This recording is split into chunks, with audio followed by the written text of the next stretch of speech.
Hey, what's going on? This is Ricardo with the Code 7 Podcast Network, and this is going to be Within the Trenches, True Stories from the 911 Dispatchers Who Live Them. This episode is sponsored by InDigital and Rapid Deploy, as well as Carbyne. That's right.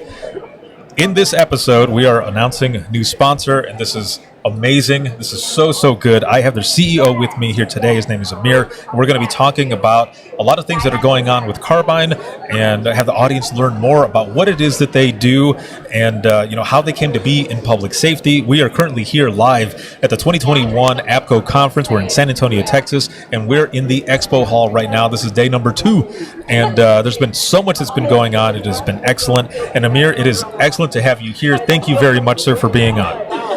Thank you for inviting me. This is great. Yes, it's been awesome to see everything that is going on with your company. And before we get really into this, how did you get into public safety to begin with, and how did Carbyne start? Yeah, this is a great question. Basically, as in every company, I found myself 7 years ago, roughly, being grabbed on the beach in Tel Aviv. Mm-hmm. And for my first time in my life, I called to emergency services. And as you would expect when you're calling to emergency services, they know all about you, where you are, who you are. But the fact was that I had to deliver so much information, and it took them ages to find where I am and what is happening to me. They started to ask me questions like what the people are wearing, and can you describe where exactly you are, because I was in the beach. And it was absolutely unpleasant experience. So I went back to sit on a bar with a friend and thought to myself, how come, we're in the 21st century, all of us are holding those amazing mobile devices. Why we can't share information with emergency services? So we went to the Israeli National EMS and we came and said, hey, we have an idea. We would like to provide you real-time video, real-time location. It was 7 years ago. And they say, oh, this is amazing, but the system that we have are so antique. We have on-prem wire-based capabilities. Our screens user interface is not programmable. So we basically realized that if we want to make a change, to leave a legacy in this world, we have to redesign the entire platform A to Z. So we started from data to the infrastructure to the call control and call management.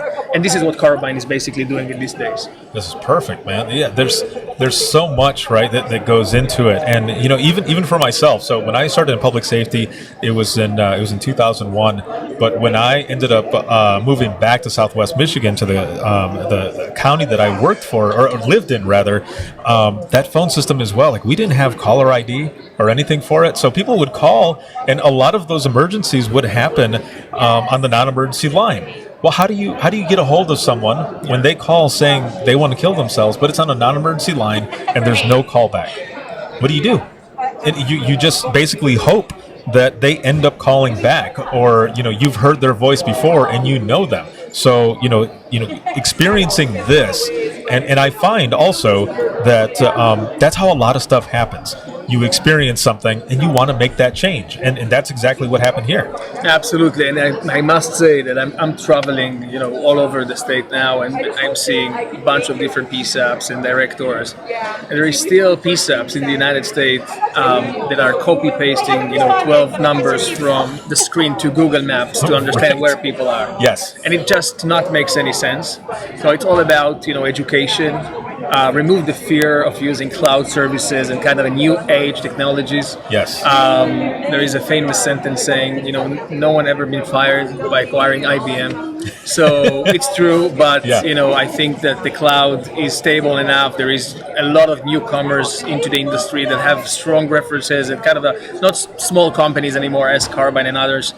And the time is now. COVID taught us that you cannot, bind yourself to the status quo, and you have to always kind of rethink about what your people need, what your people in the agency need, and this is what we're trying to do as a startup company. Yeah. We are looking at something and saying, how can we make it better?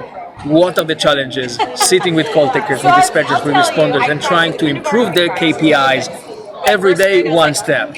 And yeah, I'm happy to see the growth now all over the world, not only in the US, and this is great. So I live in Florida. So as you talk about, you've been traveling to a bunch of different dispatch centers out there. What has it been like when you're talking about change? Because no one likes change. I remember being in dispatch, and we were changing to a different system, a different CAD system, and nobody wanted. We didn't want that change, but it was good because we needed that change. Yeah, so I think the world change is a big word especially for public safety. Yes. And for a few reasons. First of all, it's all about funding, right? And how do I bringing new funding to fund stuff that are not traditionally used to pay for? Yes. Okay, video to 911 never was budgeted, right? Cloud services, what does it mean? I'm usually paying one-time upfront payment to one of the vendors here in the hall, and then they're taking me 17% maintenance year over year. What does it SaaS? Like, what does it mean? So a lot of questions. In addition to that, traditionally in the history, to implement new solution was very painful. A lot of integration, on-premise equipment, a lot of hardware. We was literally speaking with agencies in California that the CAD vendors are still delivering in 5 years. 5 years the solution for 5 years. It's insane.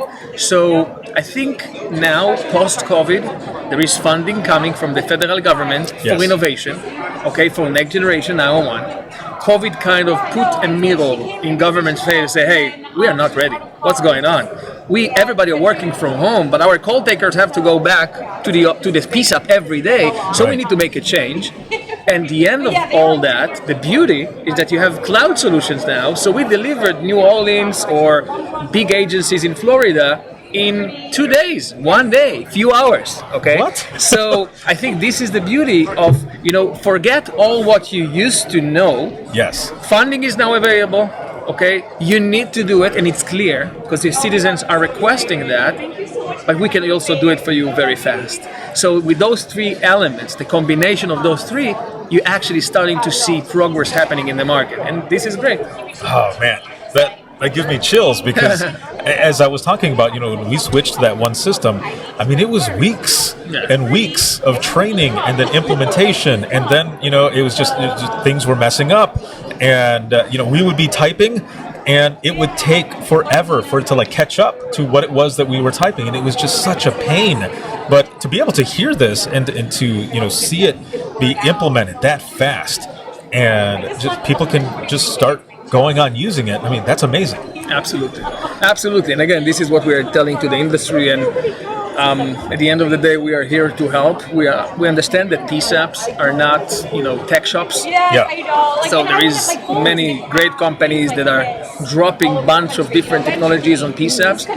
It's all about training, liability, the right way of use of technology, and at the end of the day, the technology need to serve the PSAPs and the dispatchers to make their work better, right? So you need to understand really what is the call taker KPI. It's time to dispatch, right?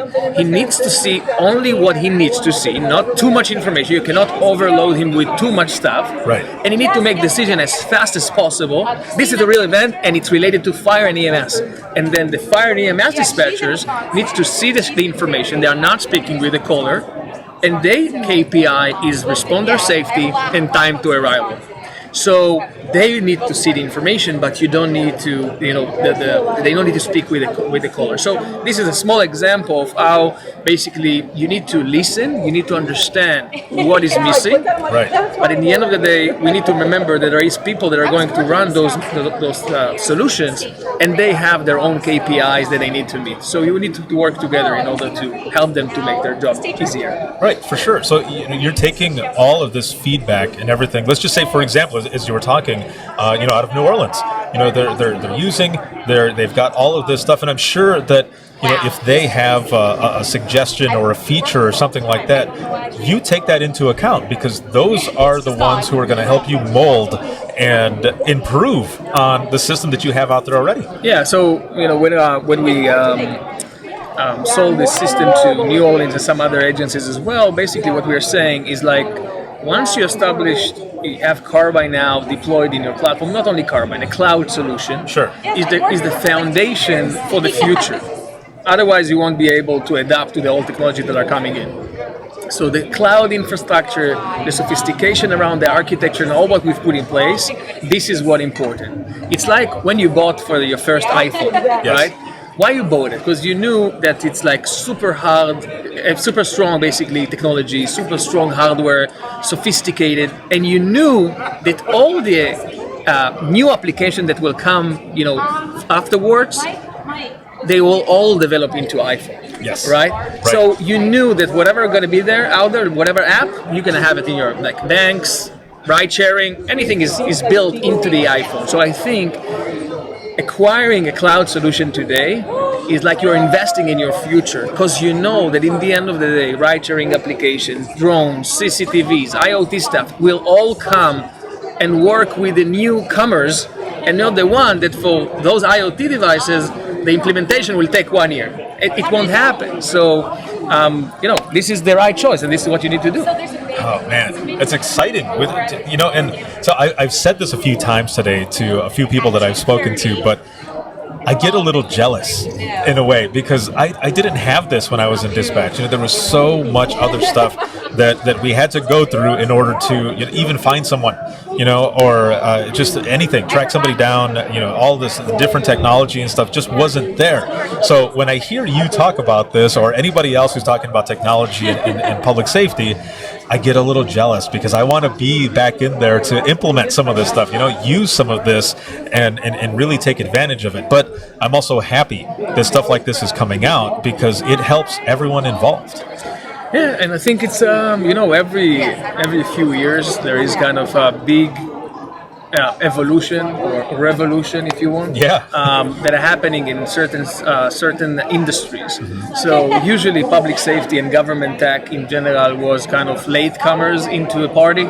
So cloud services and IP communication and rich data sharing and all that, was introduced, 10, 15 years ago, but now it's becoming stable enough, reliable enough. You have enough, users and enterprises that are using it, that can say, this is strong, this is the uptime is like 5.9, so you can use it, you can trust it, and then you're starting to get those early adapters, and then you're getting COVID, and now everybody is saying, oh my God, we have to work with the cloud, blah blah, and it's like this is the moment that is the wave is starting. Right. And it's a very unique, I think, point in our lifetime where you literally gonna see next generation 911 really becoming to a reality.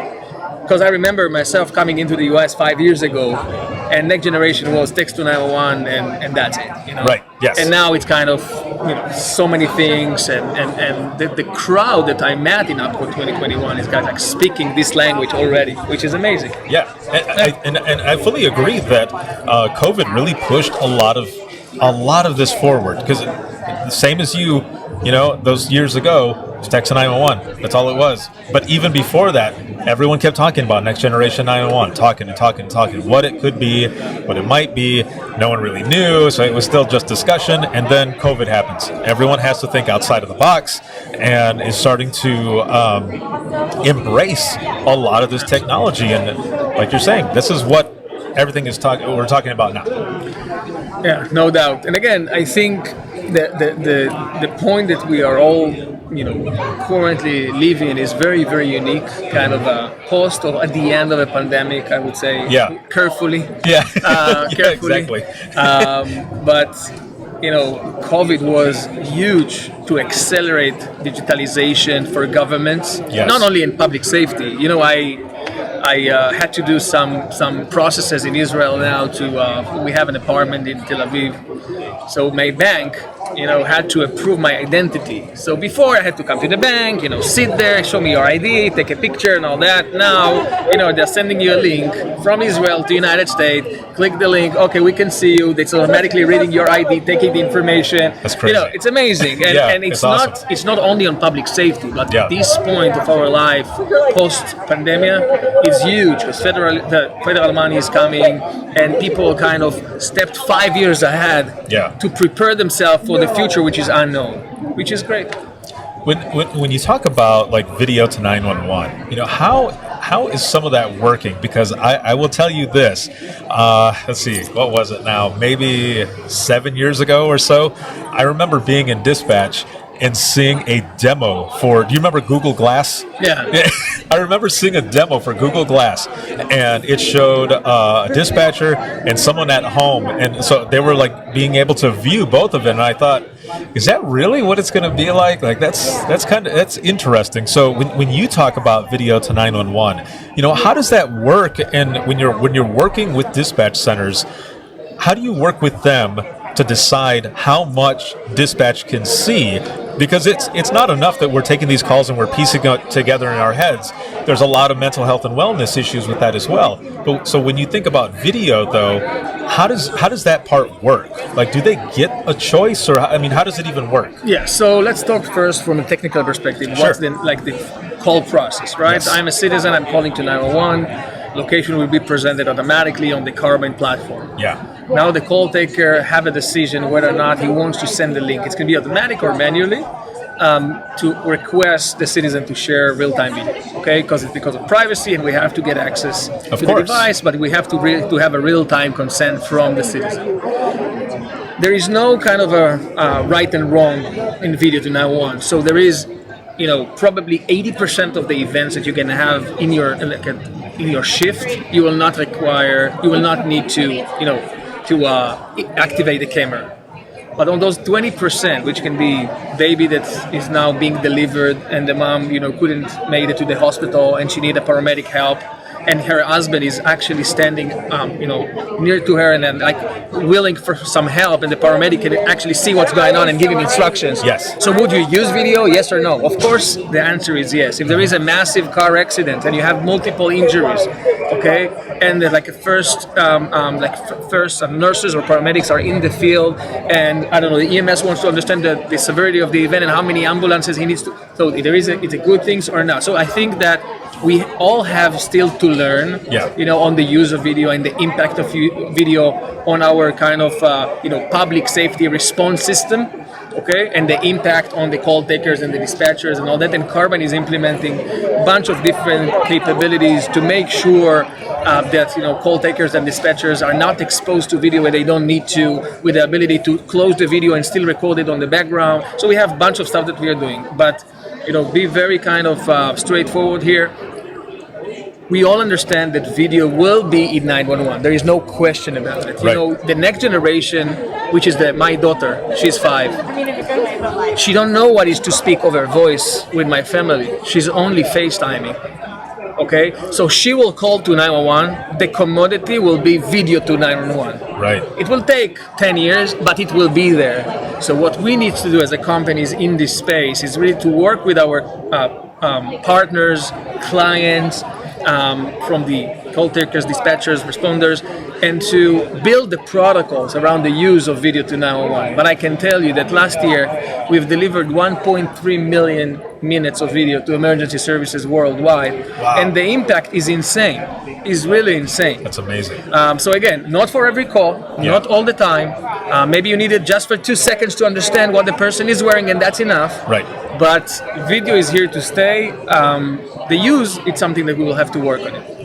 That is awesome. I have a daughter that's 5 as well. My youngest is 5. So that makes me think, when you were saying that, it's like, she has done so much FaceTime that's what she's getting into. That it makes a lot of sense. Yes, again, we always intend to speak about next generation technologies, but when I'm referring to next generation, is your daughter. Yeah. She's the next generation, and we want to make sure that the legacy that we are leaving for them is strong enough, so when they, for God's sake, will need 911, yes, they won't need to communicate where they are, what they're wearing, what the people are wearing. So it will be literally one click, we are coming. Thank you. That's it. Perfect. And this is what we are aiming for, and it will require a lot of changes. That is awesome. Yeah. It's been excellent to have you on here. We're going to go into the wrap up of this episode, but before we get into that, I have one last question for you, and it's just, what are you excited about for things that are coming up with Carbyne? What are some of the things you're excited about? Wow, that's Carbyne has been so many great, much great momentum in the recent kind of couple of months. So basically, we introduced our APCO platform, which is a consolidation of data and voice element all in one place. So basically, we are the only next generation now on cloud call management platform.